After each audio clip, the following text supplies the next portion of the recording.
Ladies and gentlemen, I have the honor to introduce the President of the Republic of the Philippines, Rodrigo Roa Duterte.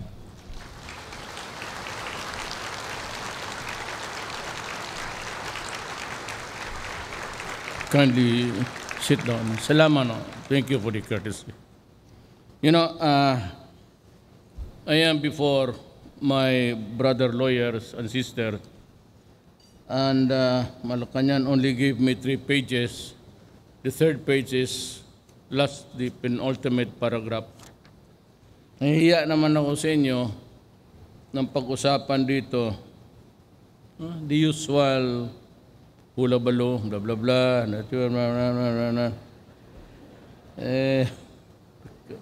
ay mabutit ito ngayon, just as any other time, to make myself very clear to everybody. But before that, let me acknowledge the presence of Secretary Aguirre, Dr. Presida Rio de Acosta, the Mayor of Davao City. May tato yan, tingnan mo. Ano ba, oh? Pakita mo. The officials and lawyers of the Justice Department and Public Attorney's Office. Ako rin po dito. Kaya hindi ko mapigilan yan sila nung panahon na. Kasi meron rin kasi ako. Mga kasama sa gobyerno, mga kababayan. You know, ganito na lang. Para magkaintindihan talaga tayo.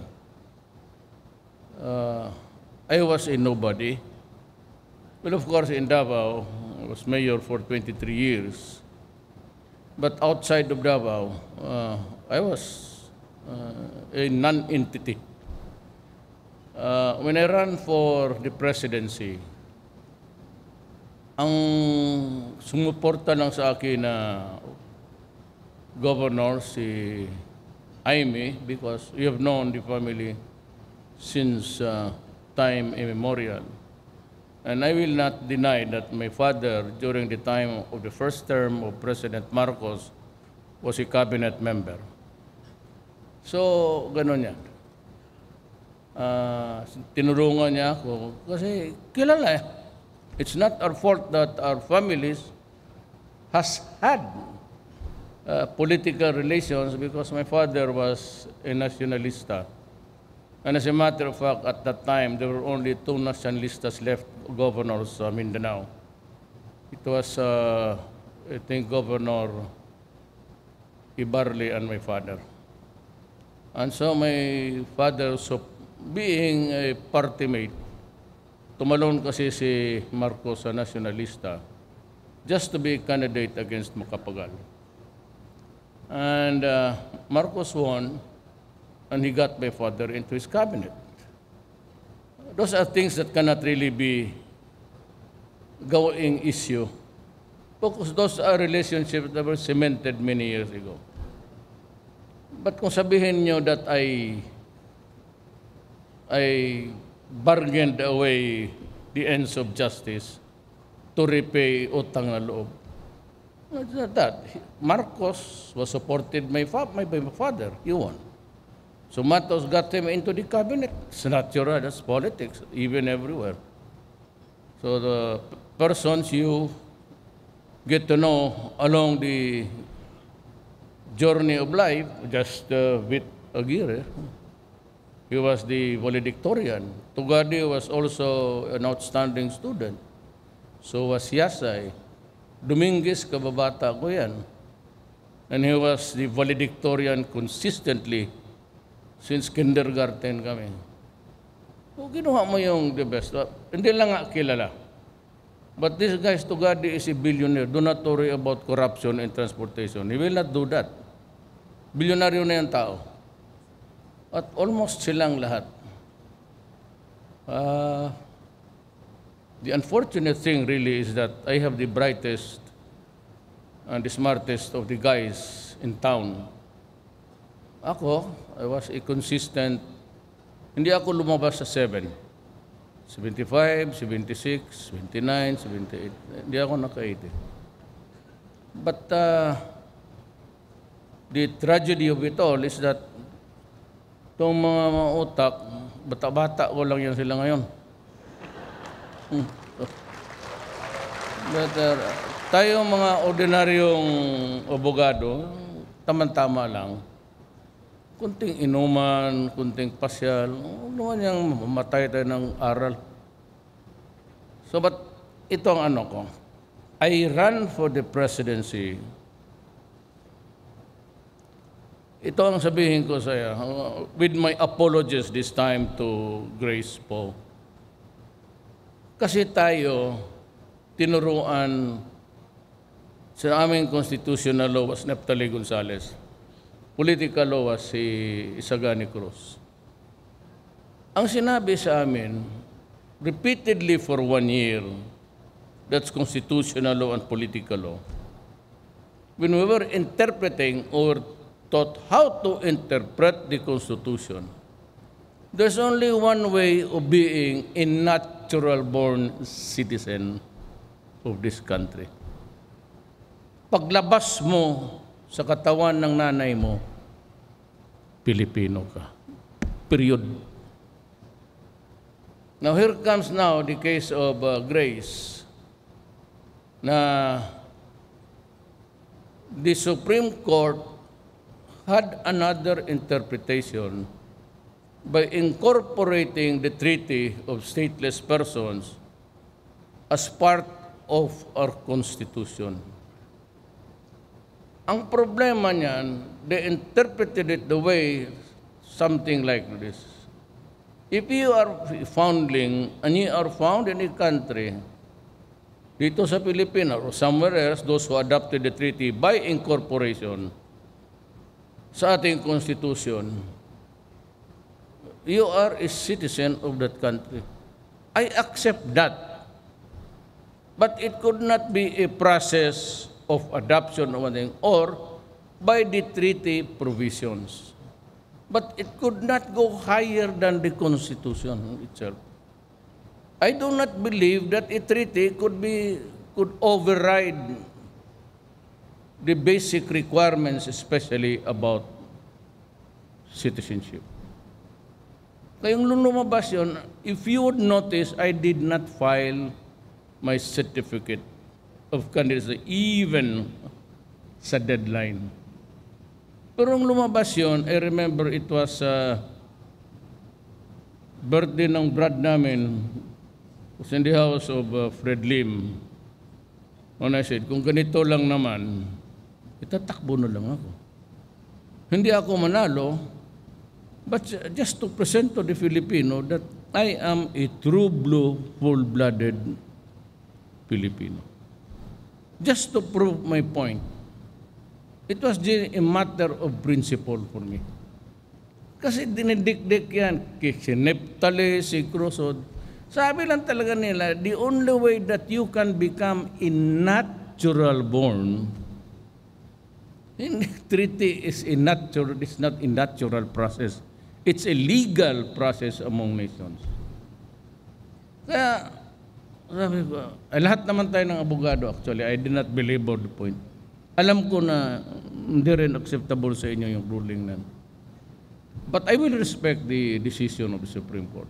Though I posted a statement that I do not agree with you. Talagang hindi ko matanggap. Bakit ganon? Isang semester, the natural process of biology nga maging Pilipino ka. Then this is a process of an international agreement which is not natural. It is a legal mandate that you should consider stateless persons found in your country. Walang problema yan. By the provisions of the Treaty of Paris or the stateless person, Filipino, period. But do not add something which could only be a product of biology. Diyan ako hindi naniwala sa Supreme Court. And I'm sorry, but that is my take. Nung tumakbo ako, ang mga tao nagsuporta sa akin, Aimee, din si Abet Garcia ng Bataan, din si Governor Amante ng Agusan del Norte. Ang congressman ko isa lang, si Nograles, yung anak ni Boy. Yung nanay niya, asawa ni Boy, pinsan ko. So, wala akong barangay captain isa sa Maynila, sa Luzon. Nobody. But there's one candidate, si Ciares, sa Abra. Wala, may mga leaders ako, puro-puro ko mga brad, ano, hanggang nga. So when I was elected president, I just made during the campaign and even during the debates, I was the first one to sum up everything in just a few. I was always ahead matapos. And I said, I promised only, I will stop graft and corruption. And my God, I'm going to do it. Marami na akong tinanggal. The latest one was Paner of the Sugar Regulatory Board.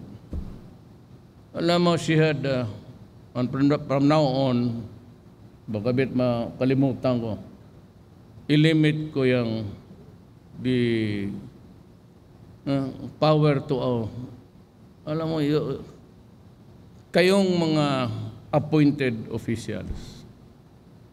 Kaya si Sueno, sabi niya doon sa mga empleyado niya, you do not owe your loyalty to Duterte. Sa akin kayo, so your loyalty belongs. Let me remind everybody sa executive department. Wala kayong utang na loob na pagbabayaran kasi hindi kayo elected. Let me remind the secretaries, the directors, huwag ninyong gawin yan.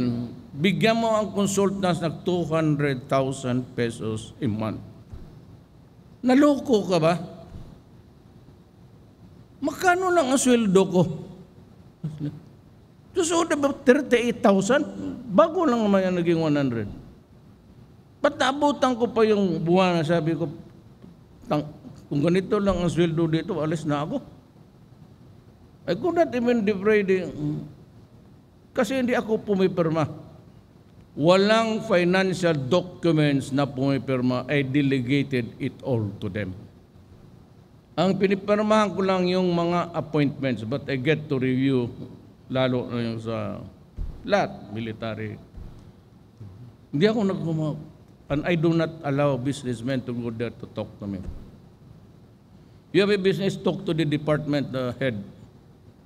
Huwag sa akin. Tsaka yung corruption, matatapos talaga. In the fullness of God's time, yung ng mga 3 years, there will be a slowdown sa corruption. Wala talaga akong patawa dyan.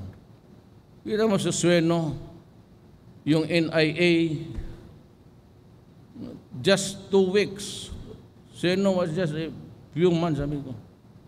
In the cabinet meeting, except nandoon sila, Gary lahat, get out of this room. You're fired. Sinasabi ko na sa inyo, huwag kayong pumasok sa korupsyon. That will be my injunction to everybody. Kaya ang mga director, don't give me that shit about paying somebody, Wala kayong political burden. Kasi hindi kayo elected. Nandyan lang kayo because of the appointment by the appointing authority. So erase that notion about pleasing people close to you. And this time, nakinig man si Secretary Justice, I would like to review all. I'll limit you to 1 or 2. Bakit makuha ka ng Sugar Regulatory Board? 3 tapos ang bayad ng tao 200,000 a month. Gaga ka ba?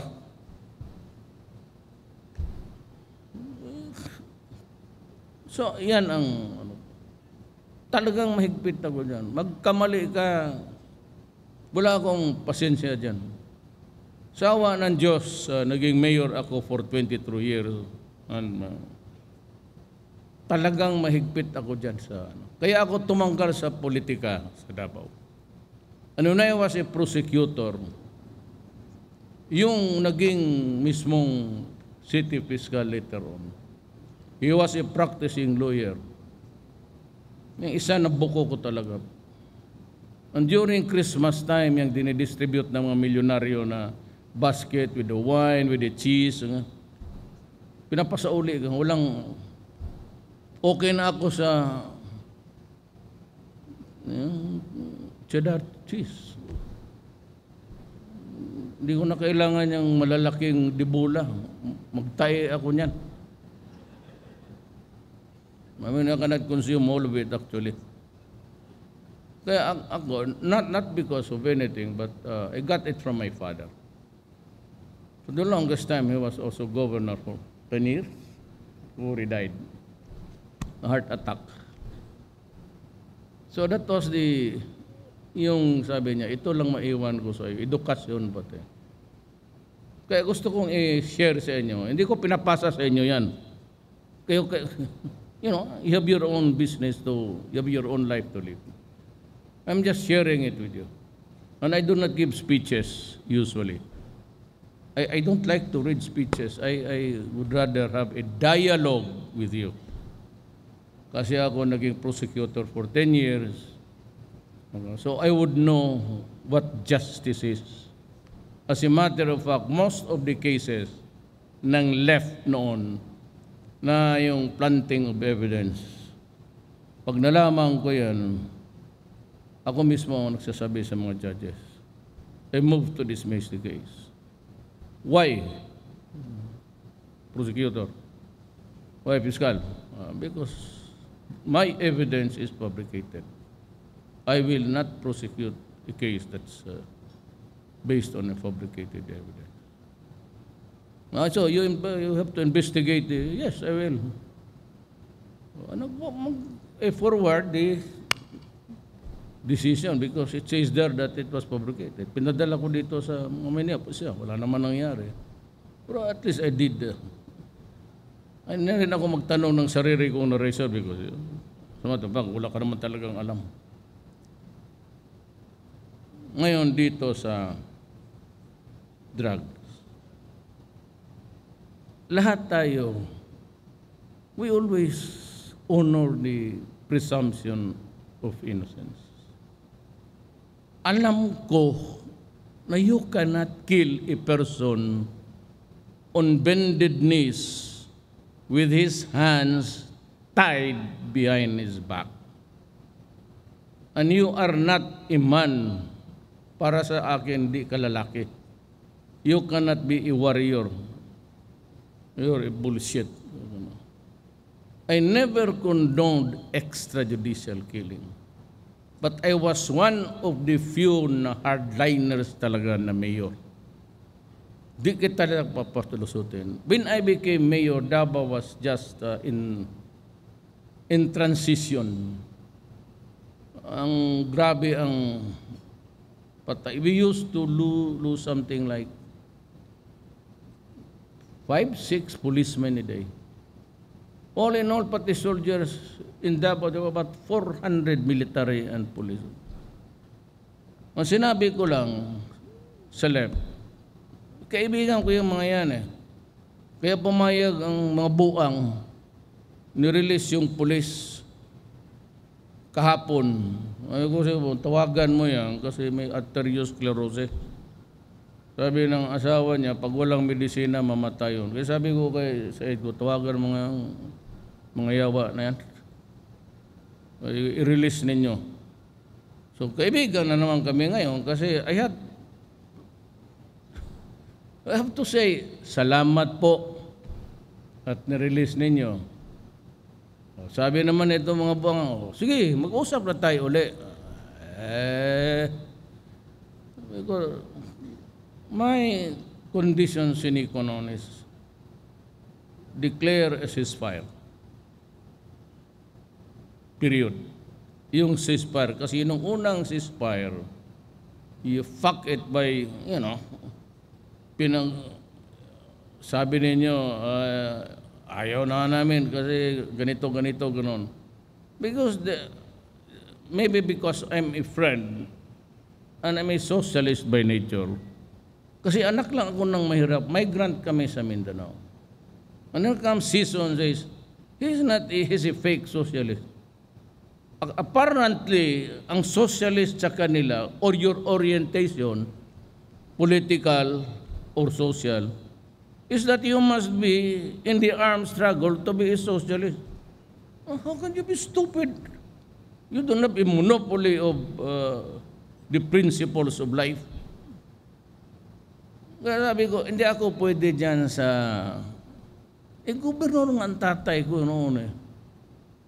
Once upon a time, there was only one Davao. At that time, he was the last governor of the undivided Davao.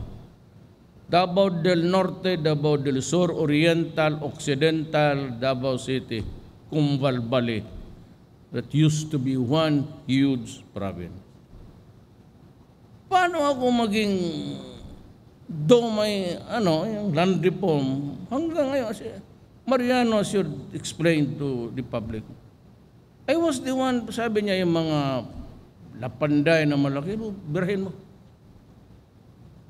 Magtanong ako sa inyo. Look at me straight in the eyes. Yang mailong ba, nakuha ng mga Rupino, masauli kaya yan sa tao kung hindi ako ang naging presidente? Magprangkahan lang. Ilang president na? 50 years lease. Renewable for 50 years.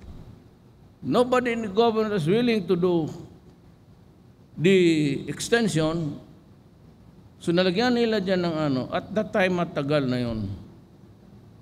So upon the expiration of the lease, that property and the increments and the improvements belonged already to the government.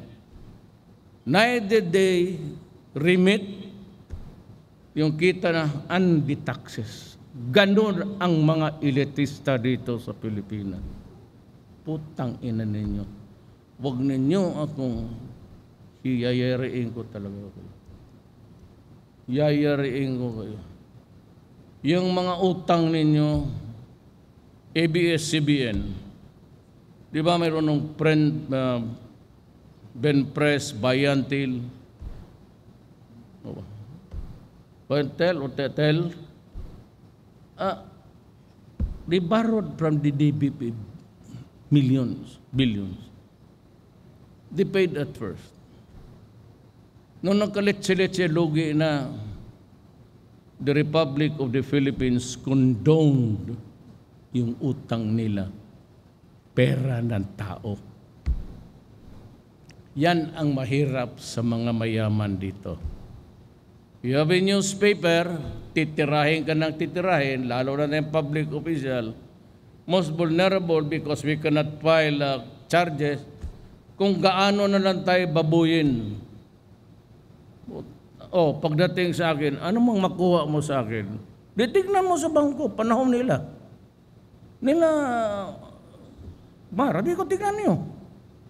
You have control of everything, machinery. Tignan niyo ang AMLAC. O kayong AMLAC nakikinig ngayon, kung manilonder ako, why don't you file a case against me? Upakan ko tuloy kayo. Kung may tinagawa ko na sinasabi ni Trillanes, if it's a money laundered, if it runs into 201 at 211 billion, then my God, AMLAC, you do something about it. Or else I will do something about you. Bakit ako ang mag-supply? Gago ka ba kung gusto nila na kayo nakinig, nga taga Central Bank, do not put me to task. I signed the waiver. Wala naman, hindi naman ginamit.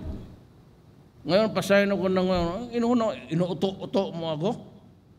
Maswerte ka.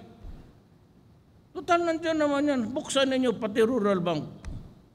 Kung may makita kayo 200 million, just confirm it that Duterte has it and I will step down tomorrow. Yan.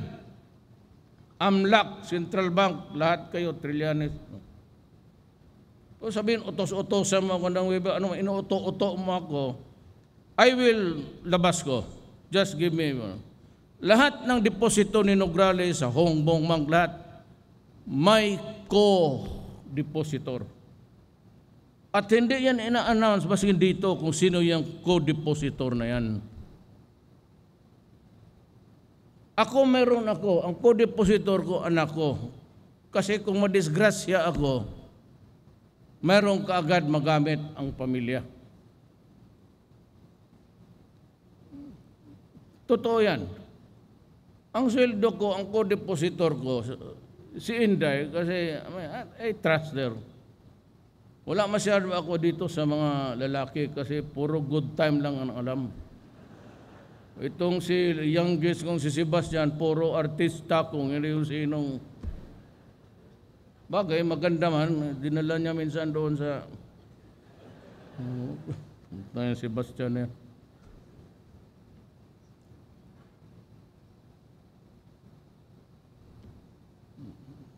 Dalawang anak, dalawa ang nanay. Tapos galit sa akin kasi I'm ranting daw in public. Tama lang yan kasi malaman man ng tao yan, anak ka ng politiko, anak ka ng presidente, talagang ibubulgar ka. Yan, kaya sabi si Inday, meron ako.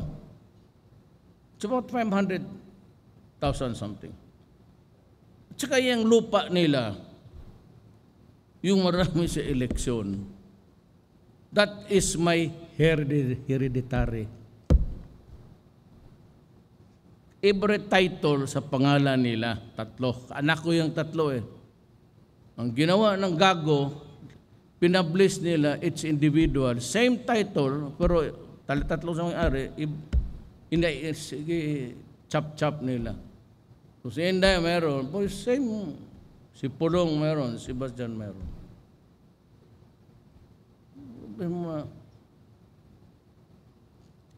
Kaya korupsyon na. Dito sa droga wala. Nung mayor ako sabi ko, do not destroy my city because I will kill you. Do not destroy the young Filipinos. Yan lang ang asset namin. They are our wealth. Most of us tayo dito mahirap. Wala tayong negosyo to sustain us beyond our retirement days. Ang pensyon sa gobyerno makunti lang. By the time you hit 50, papasok na yan. Hypertension, diabetes, kidney, lahat na. By the time you grow old, pag-retire mo, mandatory 65. Yung iba minsan nag-aaral pa for those late bloomers na nag-asawa ng 37. How are you supposed to survive? Ngayon kung magkasakit ka na, sinong sususubo ng lugaw sa bunganga mo? Sinong magbili ng oxygen? Tangina. Sinong magbili ng antibiotic? Pagka nagkanyumunya, sinong magbayad sa ospital? Kung walang pera, yung mga anak natin na may asawa na they acquire properties, they are forced to mortgage or sell properties. Buhayin ka lang. Kaya you do them a favor by saying, pag-retire ko at 65, leave me alone. Just place me in a room. Do not waste your money on me. I am done and no longer productive in this planet. Yan ang sinabi ko sa kanila.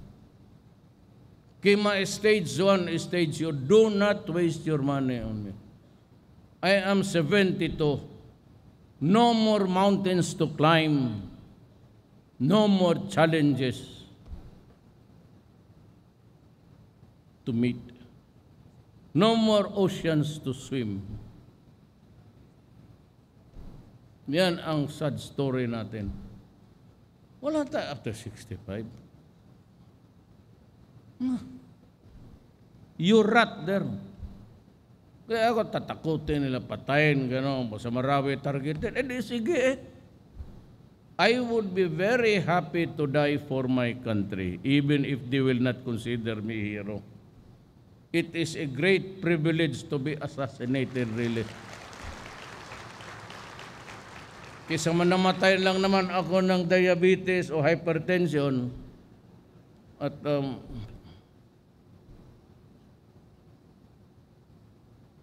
my wants are simple. Sinabi ko, pag ako namatay, ay siyempre, nagpaghiwalay ko sa nanay niya. In 24 hours, bury me. Maranaw ang lula ko. That's what I did to my mother. She was very maranaw really sa pamilya. No? My lolo was a Chinese. She died at 12 at dawn. At 11 o'clock, cremate ko na. Sabi ko sa kanila, do the same to me. Yung libingan ng mga bayani, next convention ninyo, I have a place there sa libingan eh. Kasi lahat ng presidente doon ilibing. Yung slot ko dyan, ipalateri ko para malibing kayo kung sinong manalo dyan sa libingan ng bayani. Ako, no necrological services, no nothing, no religious rights. Balutin mo ako, wag mo na sayangan yung tapos pasok mo ako sa crematory. Yan lang ang ambisyon natin. Kasi mag-wake ka, magpakain ka pa. Akin is there should be no wake. And the burial must be criminal private. Huwag kayo magpunta doon kasi hindi kayo papasukin. I was born in the serenity of the night. I will go out without any rokos or ceremony. I am forced to do that para papasok sa isip ninyo. Baka sabihin itong mga unggoy na to na gusto ko rin imaman. No more time. I cannot go out. I cannot even go out of my house.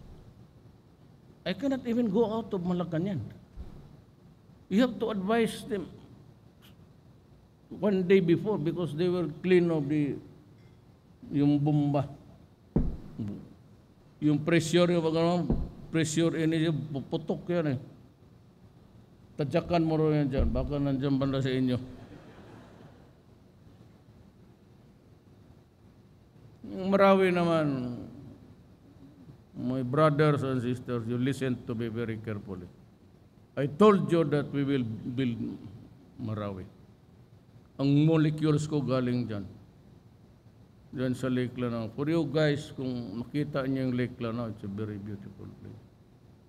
We will build Marawi and make it more beautiful. We will look for the billions. Kung hindi, hold upin natin itong lahat ng bangko dito sa Pilipinas. So yan ang, drug or the drug syndicates, kaya sindikato, you cannot operate drugs without being organized. Drugs is an organized crime. May tigaluto, may lieutenants, tiga-distribute, may runner. And the law says, if it is an organized crime, it is a concerted effort. It is a conspiracy. Tapos sabi ng atake nila, Duterte pati pinatay.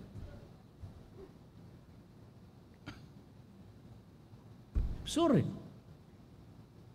That's the law. Yun ang tinuro sa akin ng law school. Yun ang pinag-reviewhan ko ng ilang buwan. So, ang sinabi, alam ng pulis, itong mga pulis, sa 2 years basic nila, 4 years yung mga opisyal, PNPA, yung basic lang pulis, mga patrolman, mga SP. Kaya sabi ko, hindi ko maintindihan talaga yung putang inang SP na yan. Sabi ko sa Krame, sinong gumawa niyang general ng litse ng SPO1? Hindi ko ma-relate kung anong ranggo itong yawa na ito. SPO2, SPO3. Wala akong idea. Magtanong pa ko, SPO1, ano to? Kaya sabi ko, bumalik kayo. Kasimple noon, kasi sanay tayo. Police first class, police patrolman, police corporal, police sergeant, police lieutenant, captain, major, light colonel, police general. Kaya sabi ko, yung bobo na dumaan dyan, kung ano-anong pinaggagawa, para lang may trabaho, wala siguro maggastos lang ng do not tinker with the organized system of itong droga, ano talaga to. I am tempted to say something, but maybe kayo na lang, hindi naman sobrosa, but do not scatter it. We are in narco state. Sinasabi ko sa inyo, the reason why I objected itong eleksyon ng barangay, because drug money will win. Hindi pa tayo tapos. Kung hindi ako tapos, sabi ko sa military pati police, I don't know if the next president would be able to hack it. Looking at the horizon, wala naman akong iniinsulto. Akong pumapatay, nandyan pa rin eh. Ang sinasabi ko naman sila, nag-basic yan. They have the syllabus about human rights. I used to augment my income kasi lumabas na ito. Ang shaky pa ang practice ko. So nung maggatas ito, I had to teach sa Police Academy sa Region 11. I was handling criminal law, criminal evidence, criminal procedure. Meron na silang human rights. Ang sa procedure, pinagbabalik-balik ko yan sa ulo nila. That you must be in the performance of duty, and the only way you can kill another person is that it must be in self-defense, or that your life is in jeopardy. You're about not only to lose your funds, but your life. Ito namang kriminal na to, yung Clinton ninyo, pagkadurugista, patay na lang ninyo, putang ina. Ito, he has the duty, when the authority is announced, gano'n yan eh. You're arrested, durugista, police ito.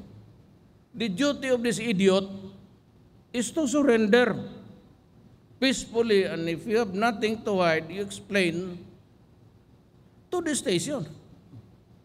So, ito naman, he is required to overcome any resistance and to use force commensurate.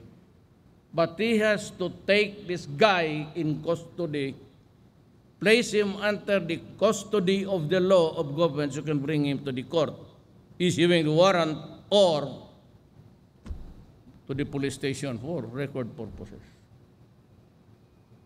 Tignan mo ngayon. Kasi sinabi ko si Gascon, ano ka ba, pedophile? I would expound on that later on, but not at this time. Come political time siguro. It becomes a very nasty thing. I did not say it just for fun. Pero Itong si Gascon, wala nang ginawa. Kung hindi, may gago talaga na pulis eh. Di ipakulong natin. Charge him. Ako nandyan si Aguirre, buhay na buhay ha. Yung doon sa Albuera. Because ako head ng pulis. So yung sinong inuutosan ko doon sa ground, kung ano ang istorya nila, doon ako maniwala. Bakit ako maniwala doon sa mga tao na kalaban nila, mga relatives and everybody? Pag sinabi ko sa police, tell me straight. Was it any performance of justice? Yes. Sabi sa cabinet meeting, sabi ni Justice Secretary, Mayor, it's murder. Fine. Ayaw. I do not communicate with the department personnel. Cabinet tayo. Wala akong tawag nisa, wala kang matap sa akin. I do not talk official business, government or others. Sabi ng mga investigador ko, murder down. Fine. Valid charges. Walang problema yan. Wala akong ano dyan. May indictment? Well, sige, you read the criminal information. Trial? Trial. Sundin natin lahat procedure. Arrest, prosecution, trial, judgment. Convicted. Reclusion perpetua. Mamili ka. Temporal, wala.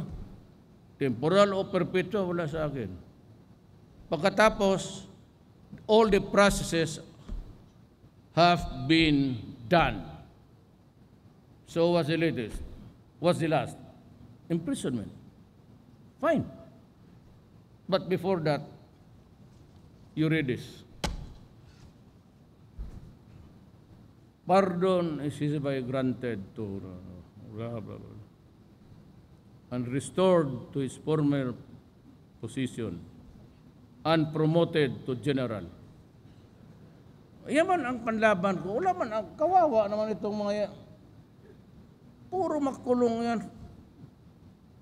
Basta performance of duty. Kaya ang suggestion ko kanina ganito. Tinanggal naman ninyo yung 600 million. If the House of Representatives really want it cut, itong si ano, kasi itong si, it talks like a teenager. They follow the line doon sa opposition. Pero yung police, galing ako sa pulis na namatay. Near the place where si Kian pinatay. Marami talagang droga yan. Nag-operate ang pulis 4 days ago. Tinamaan sa ulo. And another police sa Surigao, pinatay rin. I lose policemen or soldiers 2, 3, 4 a day. Nag-average ako ng 2. Hindi lang man umabot sa base sa crawler that a policeman shot dead by a... Kita mo yung sa TV. Sinasabi ko na nga sa inyo pagbangag yan, may armas talaga yan. That has been my experience as mayor. Kaya galit talaga ako dyan sa... Kasi papatay. Tignan mo yun. Bangag, dadala-dala ng nag-report. Pagpunta ng pulis, ayaw nga barilin ng pulis. And I appreciate what he did. It was really their last recourse. Nagpasaksak pa ang pobre before he shot them to death. And they abound in the communities. Ito tanungin ko sa inyo. Why of all the basura, even if true or not true, heap against me? Bakit pagdating ng survey, ang acceptance ko mataas pa rin? Why? Because I carry the issues that are closest to the heart of the Filipino. Ang droga talaga ngayon, grabe.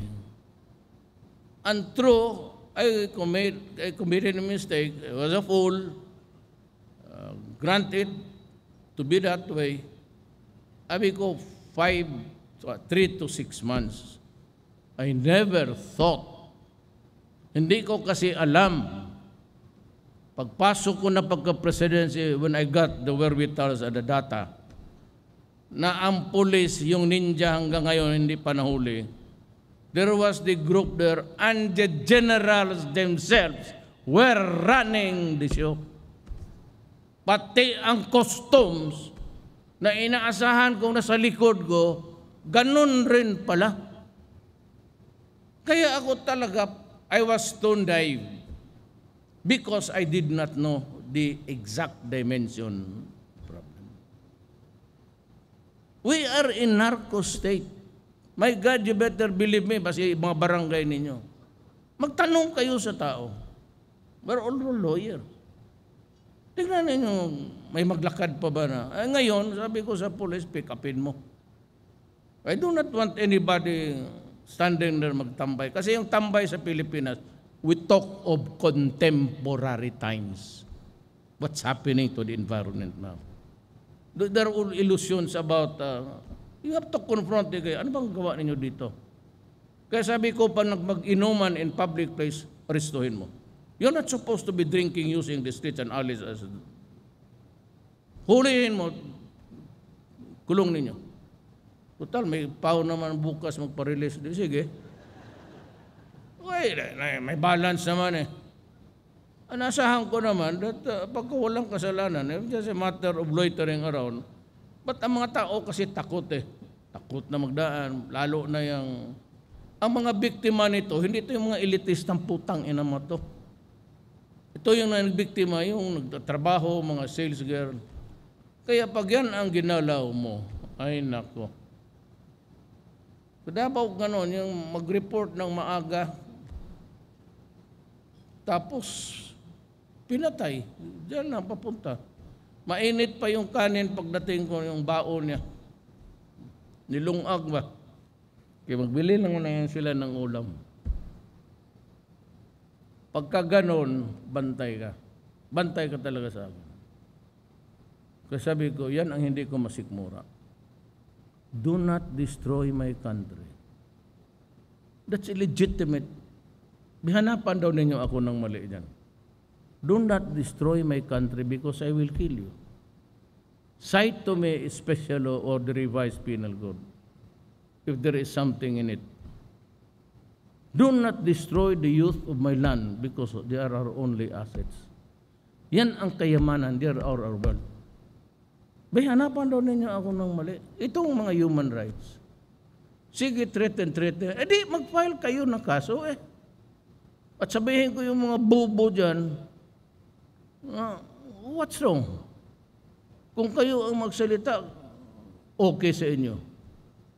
Kung para kami sa mahirap, at sabihin mo pa sa akin, you reprimand me in public. Kaya binaboy ko sa iyo, who are you? Tangina ka. Why do you reprimand me in public? Just because I said na maraming patay.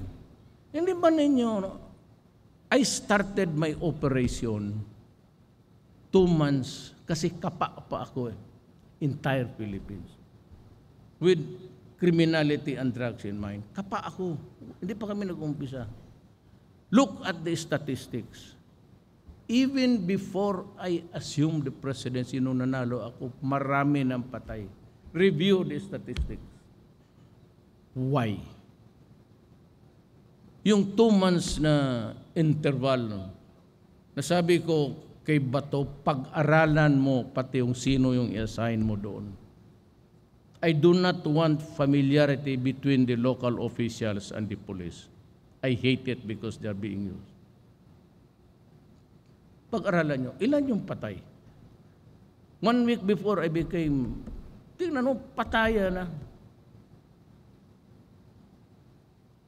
At yung sabi nila, puro,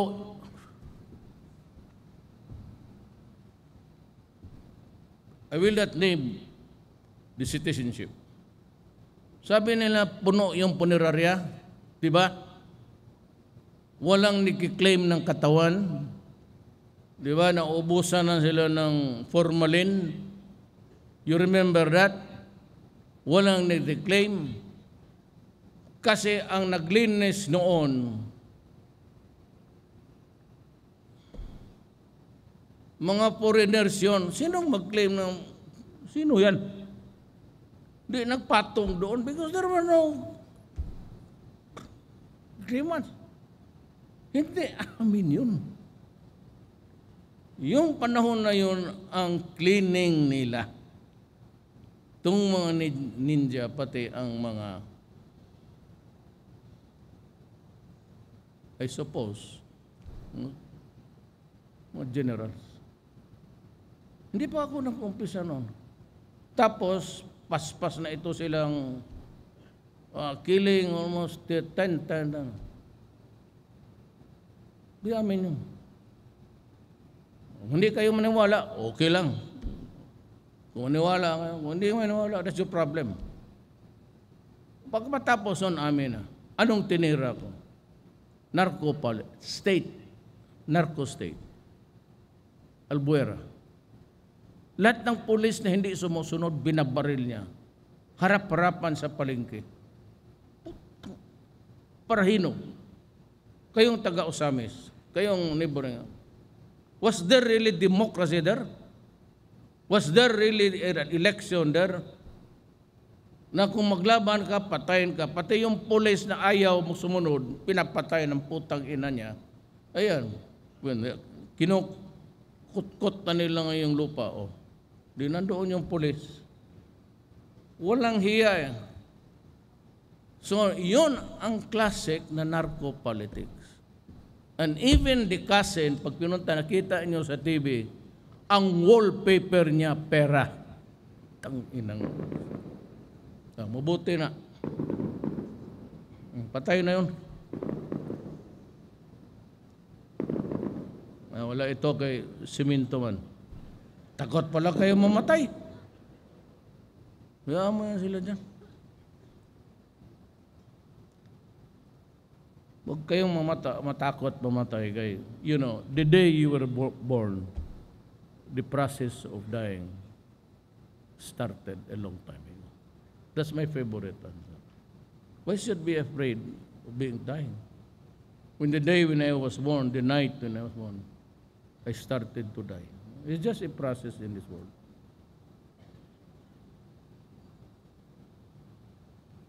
I either pickpocket or no, but drug craze. Ibale, you are safe. Dito, ayan ang, ito yung dapat i-demanda ko sa inyo. One day, may loss of freedom. Di ka maka. Alam mo, ito sila, nung pagkapanalo ka na pala, they start to take over. Palagas ang ganoon. Palabas. Mga pulis, alis na. Ano siya nila? PSG to, we take over. Hindi ka ba na-proclaim sila na mag-take over? Yung mga pulis ko na binbid me, assign, sila na. Bagong driver, bago lahat. Tapos pagsakay ko, karaming 1 kilometro. Hindi ako sanay ako nagmumotor ako sa Davao, mag-isa. Wala naman akong kalaban. Ayun, mag-gangster lang. Mahina ko yan sa barila. Yung ganon, wala ka niya. Ganon lang yan. So sabi ko, bakit 1 kilometro? Ganon talaga, sir. So may nakita ako, sa likod, pagtingin ko sa lamin, pag-upo ko, may mataas na. So ano yan? Sabi na, sir, ambulansya. Ha? Bakit? Wala, sir. Nandiyan talaga ang ambulansya. Kasi baka may mangyari sa iyo. Sabi ko sa na, kung ganon, magtawag ka na ng punerarya para kumpleto na. Jesus Maria Joseph, oy. Sabi ko, pag namatay ka, if it's your time, wala nang makapigil niya. And then I have to improve yung criminality, yung gun for hire, yung mga kidnap, hanggang ngayon mga Chinese. So meron kaming na, ayaw ganun, wala talaga. Do not expect na ganon yan sila na invariably, maglaban talaga yan. But for the life of me, I said, I would never allow extrajudicial killing. Alam mo bakit? Diyan ka masabit. Alam mo bakit? Hindi graduate ng PMPA yan, graduate ng PMA. They always follow the honor system. Call them to Congress, sabihin mo, was there an order from the mayor? Sitawa ko sarili ko, mayor. I do not call myself president. Was there an order from the mayor na magpatay? Tanongin ninyo. Because I said, I've been their professor, 3 subject, criminal law, evidence, procedure. O, bakit ako magturo ng ilang taon tapos sabihin ko lang patayin mo, pati ang mga bata? Gati yung style niyan. I'm not saying it is true and it happened. But ang style ngayon, wala yung sa nadaang killing. Titindig ito. Dala ka siya ng minor di edad. Siya yung maglakad. Tapos kung maghanap, sabihin niya, doon ka sa bandang 2 poste, hintayin mo lang. Yan. Kunin niya yung minor de edad, bigay mo dyan sa tao. Tapos aalis siya. That's the racket. That's the racket. That you have to match the... Yan talaga. Alam ninyo yan. So, babasahin ko pa ba ito? In fairness to the... Basahin ko na lang. Kaya, 2 minutes lang to eh. I would like to congratulate the Public Attorney's Office for successfully organizing its own MCLA program for the 6th time. Through this endeavor, you provide our public attorneys the avenues to faithfully comply with their obligation to continue their legal education and apprise of the latest updates of the law and jurisprudence. We lawyers do not cease to be students of the law upon the passing of the bar examination. Our duty is to undergo MCLA every 3 years. Reminds us all that the law we also need to be updated once in a while. It is therefore my sincere hope that as you begin your courses today, you also keep in mind that as a public attorneys, you sharpen your legal skills not for fame or for profit, but for the protection of the weak and vulnerable. Lalo ako, I hate oppression. I really hate oppression. Ngayon ginagawa ng mga mayor itong nasa droga, mga barangay captain. That's pure using naked state power. That is why I ask you to strengthen your resolve as we address the overwhelming demand for legal services for the marginalized sectors of society. Your services become more crucial at this time when we pursue our campaign against illegal drugs and criminality. By protecting the rights of the arrested suspects, you complement our government's drive against criminality by ensuring that our police operations are above board and individual rights are not violated. Indeed, your dedication to provide quality legal assistance to indigent suspects in this past year has resulted to an impressive 76 win rate for cases handled by PAO. Ang galing ng utak nyo.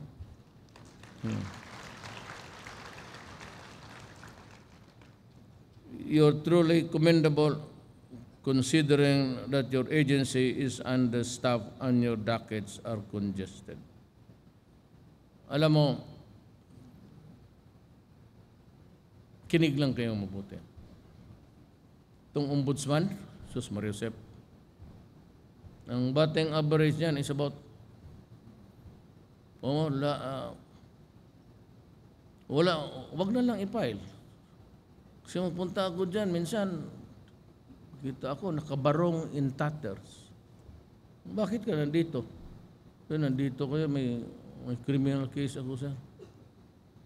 O sinong nagkaso sa iyo?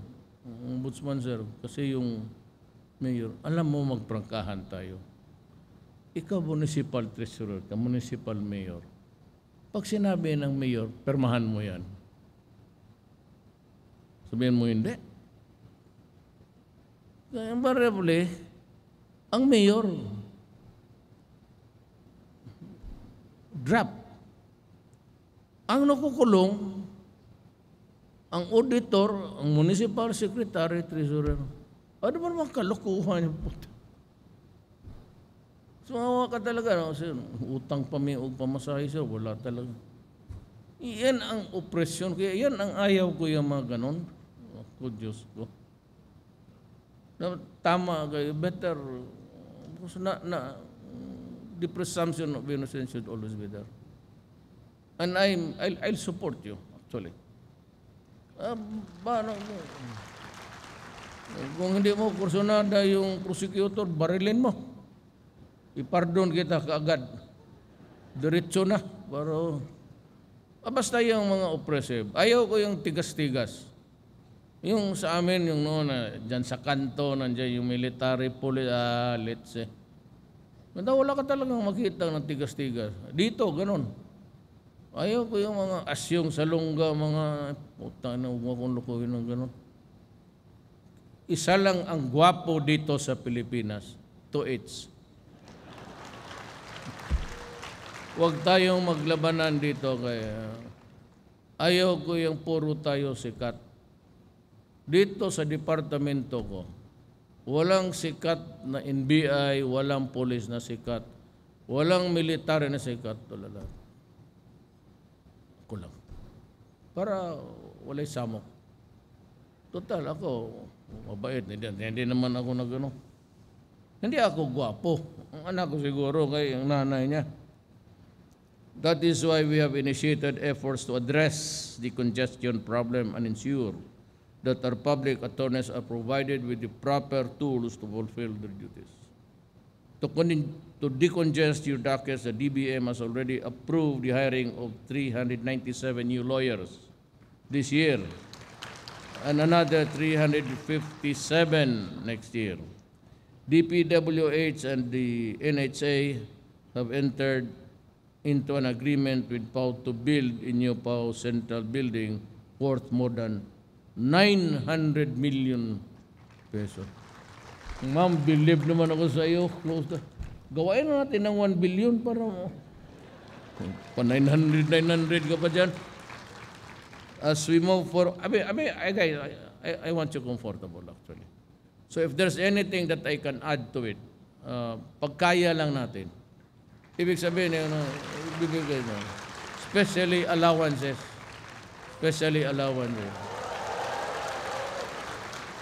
Huwag kayong palakpak dyan, kaya pati ako yun noon ang hanga. Magkakaroon kami noon, kaming mga fiscal rin. Totoo yan. Noon, ang mga representation namin galing sa... Yan landmark case dyan, Enrique versus Inting. Yung binibigay na, I was assigned, kasi ako noon, aside from being a fiscal, wala pa yung ombudsman eh. I was also designated special prosecutor for the ombudsman. Tapos there was this case na inabon, Judge Inting ng Davao, was yung may allowances yan sila sa gobyerno, but binigyan sila ng city. While the others were quite hesitant at the first 3 months. Judge Inting, tinanggap niya, ginasto niya. So I was the one who, I dropped the charges. Basahin mo Salcedo versus Inting. Salcedo was a court employee na nandiyan, lumabas yung, dinrap ko talaga yung kaso. that time, kasi kukunti lang, and even judges need it. Whatever little that contributes to our pocket is always appreciated. Basta wala lang nakawan. And that landmark decision, akin yun. Administrative yun. Another yung Supreme Court, but ang Solgena. But they were using my rationally, if you may. As we move forward, we will try to find other ways to enable you to serve our people better. My only hope is that you remain committed in handling cases for your unprivileged countrymen. Fight for justice and protect the rights even as we stay in our efforts against criminality and drugs. Governance is balancing. Yung inosente, talagang see to it that they are not falsely convicted. With your support, we will rid our streets of criminality and create a brighter future for our children and the succeeding generations. Thank you very much at mabuhay kayo.